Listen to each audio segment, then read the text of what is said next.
ओम गण गणपति नमः।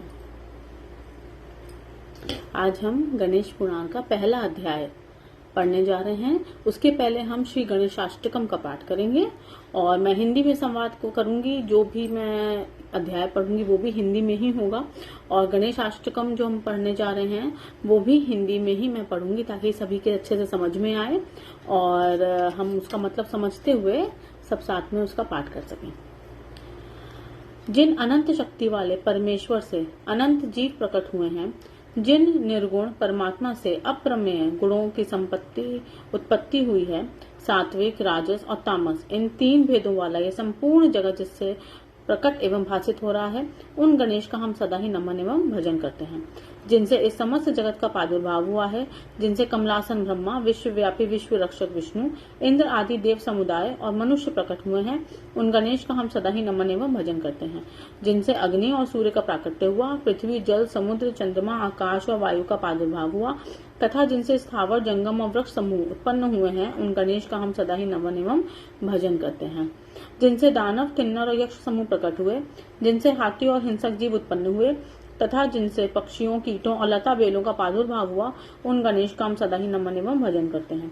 जिनसे मुमुक्षु को बुद्धि प्राप्त होती है और अज्ञान का नाश होता है, जिनसे भक्तों को संतोष देने वाली संप्रदाय प्राप्त होती हैं तथा जिनसे विघ्नों का नाश और समस्त कार्यों की सिद्धि होती है, उन गणेश का हम सदा ही नमन एवं भजन करते हैं।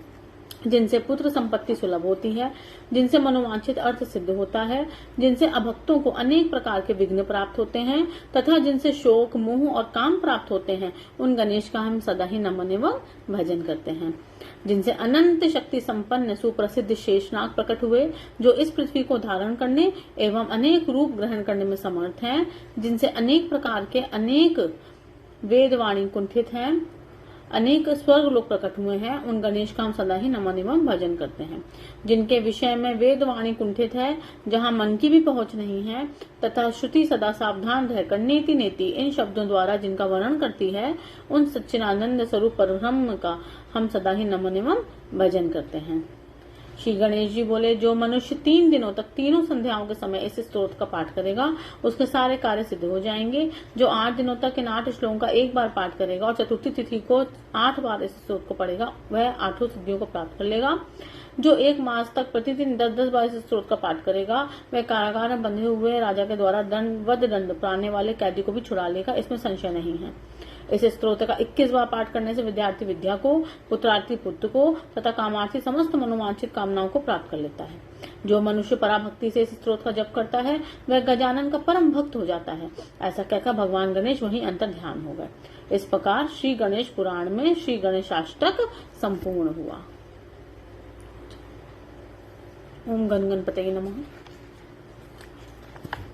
आज गणेश चतुर्थी का दिन है और हम पहले अध्याय से गणेश पुराण का श्री गणेश करते हैं। ठीक है, तो पहला अध्याय है जिसमें कि ऋषियों और सूर्य जी के संवाद के प्रसंग में गणेश जी की महिमा का और राजा सोमकांत के चरित्र का वर्णन किया गया है। पहले अध्याय में हमें ये देखने को मिलेगा। ठीक है, मैं हिंदी में ही पढ़ रही हूँ ताकि सबकी समझ में आए। ब्रह्म विद्या के प्रदाता उन गणेश जी को नमस्कार है, जिनका हम अगस्त्य मुनि की भांति विघ्न रूपी समुद्र को सुखाने वाला है। हे महाबुद्धिमान वेद शास्त्र विशारद, ये ऋषि कह रहे हैं। ऋषियों ने कहा, हे महाबुद्धिमान वेद शास्त्र विशारद सूत जी, आप समस्त विद्याओं के निधि रूप हैं। आपसे बढ़कर श्रेष्ठ वक्ता नहीं मिल सकता। हमारे जन्म जन्मांतरीय महान पुण्यों का उदय हुआ है, जो कि आप जैसे सर्वज्ञ सत्पुरुष का दर्शन हो रहा है। इस संसार में हम सब सर्वाधिक धन्य हैं। हमारा जीवन सफल जीवन है। हमारे पूर्वज, हमारा वेद शास्त्रों का अध्ययन, हमारी तपस्या का श्रम, ये सब धन्य हो गए। वक्ताओं में श्रेष्ठ हे सूत जी, आपने हमें 18 पुराणों को विस्तार पूर्वक सुनाया है। हमारी अन्य पुराणों की भी सुनने की इच्छा है, अतः उन्हें भी सुनाएं। हम सब शौनक जी द्वारा आयोजित 12 वर्षीय महासत्र में नियुक्त हैं। आप द्वारा कराए जाने वाले कथामृतपान के अतिरिक्त हमारे श्रम का निवारण किसी प्रकार नहीं हो सकता। सूत जी बोले, पुण्य कर्म में निरत है महाभाग्यशाली ऋषियों, आप लोगों के द्वारा अत्यंत उत्तम प्रश्न किया गया है, क्योंकि राग द्वेष रहित समचित्त वाले साधु जनों की बुद्धि संसार के उपकार में लगी रहती है। हे द्विजगण, मुझे भी कथाओं के कहने में ही संतोष प्राप्त होता है, अतः मैं आप सब साधुओं चरित वाले सत्पुरुषों को विशेष रूप से कथा सुनाऊंगा।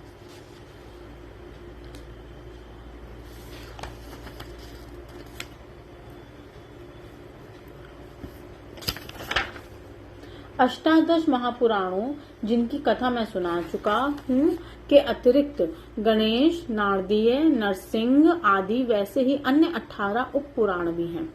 उनमें जो गणेश जी से संबंधित गणेश पुराण है, उसका प्रवचन मैं सर्वप्रथम करूंगा, जिसका कि विशेष रूप से मृत्यु लोक में श्रवण दुर्लभ है। जिस गणेश पुराण के स्मरण मात्र से मनुष्य कृतकृत्य हो जाता है, जिसके प्रभाव को कहने में सहस्त्र मुख वाले शेष जी और चतुर्मुख वाले ब्रह्मा जी भी समर्थ नहीं हैं, तो भी आप सबकी आज्ञा से मैं इसको संक्षेप में कहूंगा। बहुत से जन्मों के पुण्यों के एकत्र होने से ही इसका श्रवण होता है। पाखंडियों, नास्तिकों और पाप कर्मियों को इसका श्रवण संभव नहीं होता। श्री गणेश जी तत्वतः नित्य, निर्गुण और अनादि हैं, इसलिए उनके स्वरूप का कथन किसी के लिए संभव नहीं है। फिर भी उनकी उपासना में निरत भक्तों द्वारा उन्हें सगुण रूप में निरूपित किया जाता है।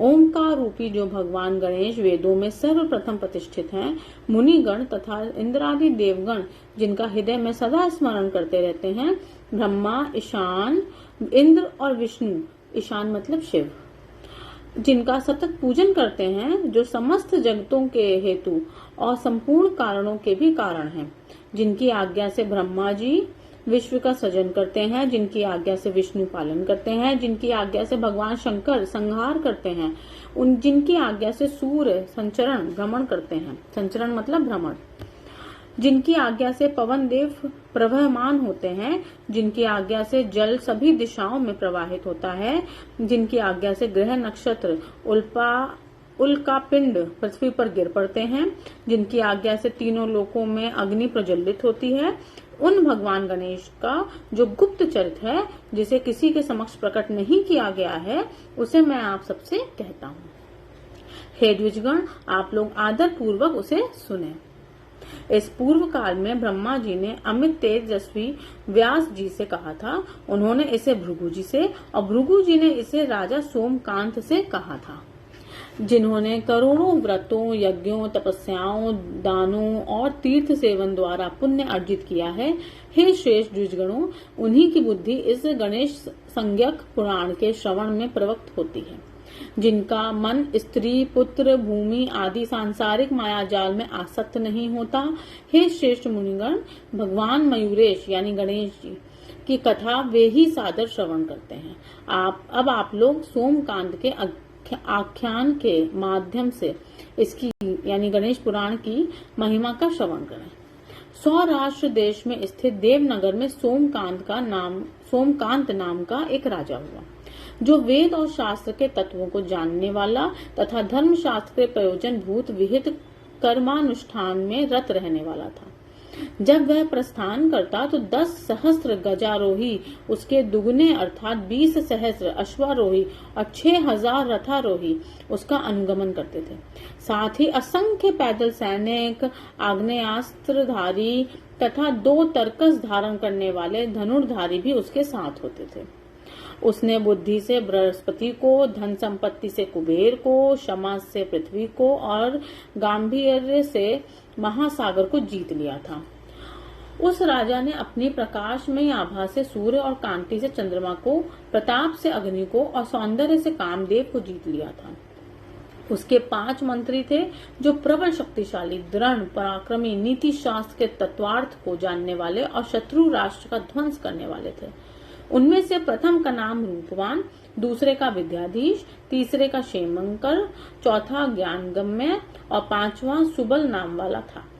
ये सभी नित्य राज्य कार्य करने वाले और राजा के अत्यंत प्रिय थे। इन्होंने अनेक देशों पर आक्रमण करके अपने पराक्रम से उन्हें विजित किया था।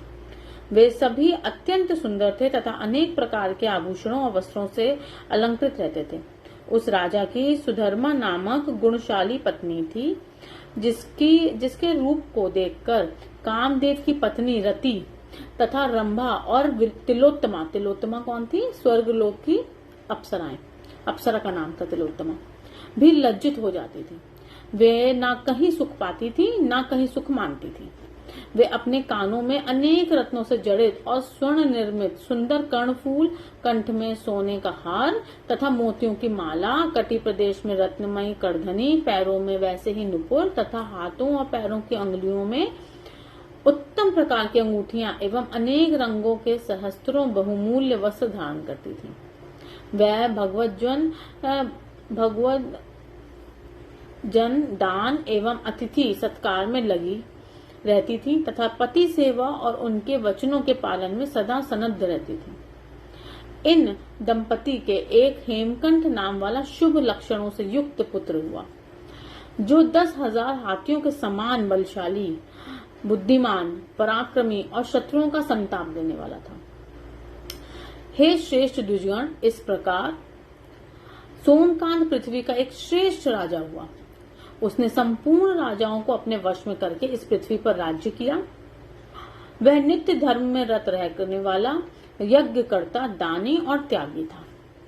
इस प्रकार श्री गणेश पुराण के अंतर्गत उपासना खंड में पुराणों प्रक्रम में सोमकांत वर्णन नामक पहला अध्याय पूर्ण हुआ। जाने अनजाने कोई भी गलती हो गई हो, हे गणेश भगवान क्षमा करिए।